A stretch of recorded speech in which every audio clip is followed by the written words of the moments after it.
bem-vindo ao Livros com Bolo. Hoje é dia de resenha. E como nem só de livros vive a escritora, hoje eu vou falar de Asa Noturna 1 e 2.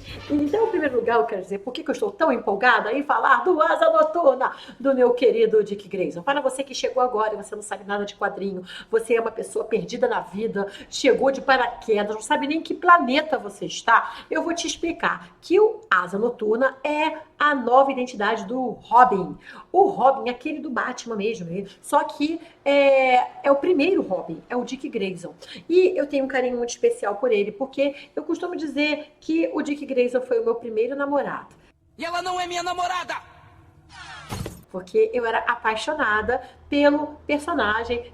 Eu via a série do Batman, aquela dos anos 60, eu via quando passava aqui no Brasil, inclusive às vezes passava de manhã bem cedo, eu ia lá assistir. Eu lembro que eu ia para o curso de inglês no Meyer, era longe, e eu voltava toda feliz, tomando um sorvete e lendo uma revistinha. Geralmente era da Mônica, e às vezes eu nem voltava lendo, eu queria às vezes esperar para poder ler no conforto da minha caminha. E eu costumava comprar Mônica mesmo, era que o dinheiro dava para comprar. Até que um dia, o jornaleiro, eu olhei lá e estava lá pendurada aquela revista do Heróis da TV. E tinha o Robin. E eu falei, meu Deus, Robin, meu namorado, ele voltou pra mim.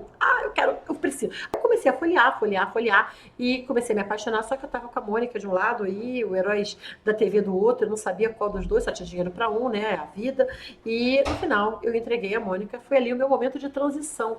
Eu devia ter, sei lá, uns 14 anos, e nesse momento de transição eu acabei me apaixonando pelos quadrinhos de heróis, que até então eu lia muito pouco, eu lia versões da Ebal ainda.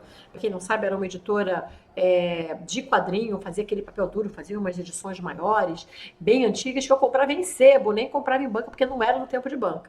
E com o tempo, né, você vai fazendo outras coisas, e eu lembro que teve uma época, eu comecei a ler Os Novos Titãs, que era onde o Robin se transformava, usava a roupa pela primeira vez do Asa Noturna, se desvencilhando de uma vez por todas dos shortinhos curtos de Robin, e também do seu mentor, o Batman, né? E eu acompanhei também por muito tempo, até que teve uma hora que a vida ficou doida, o quadrinho também começou a ficar meio pirado, os traços começaram a ficar muito feios, e eu fui abandonando e acabei lendo outras coisas, não li mais, né?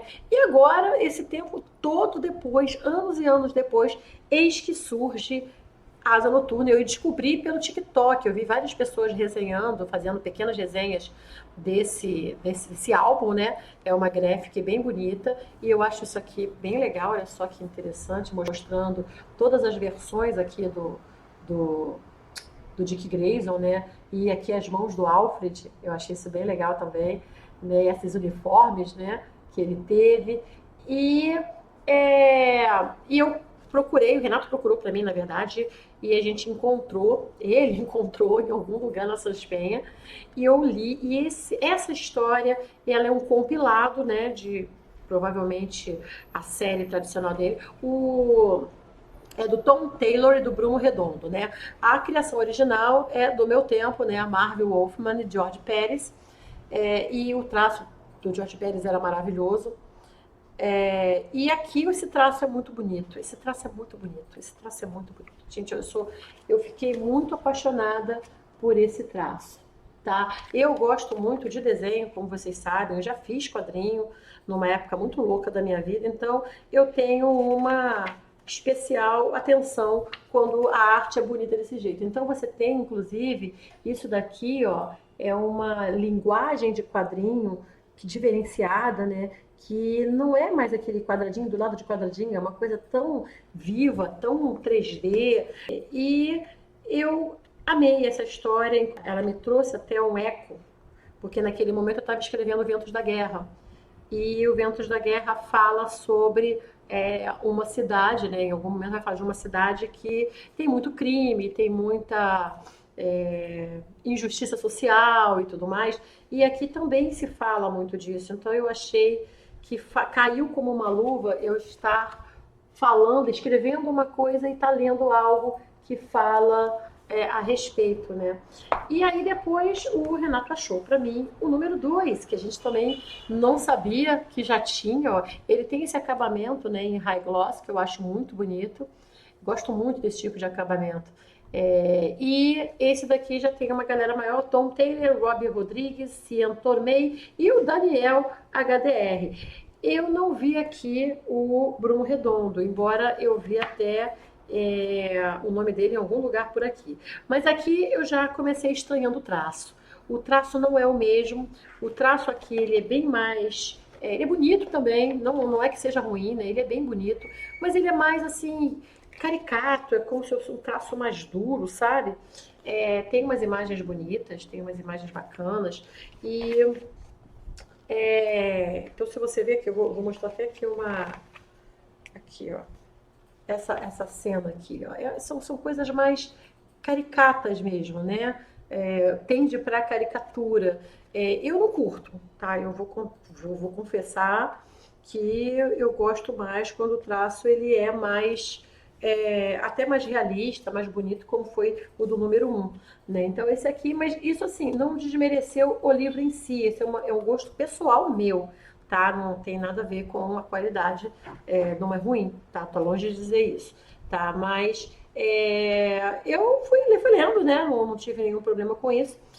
E a história, ela meio que não é tão legal quanto a primeira. A primeira história me cativou muito mais. Talvez, como eu falei, por eu estar no momento em que eu estava trabalhando com aquele tipo de história, aquele ambiente, aquele cenário.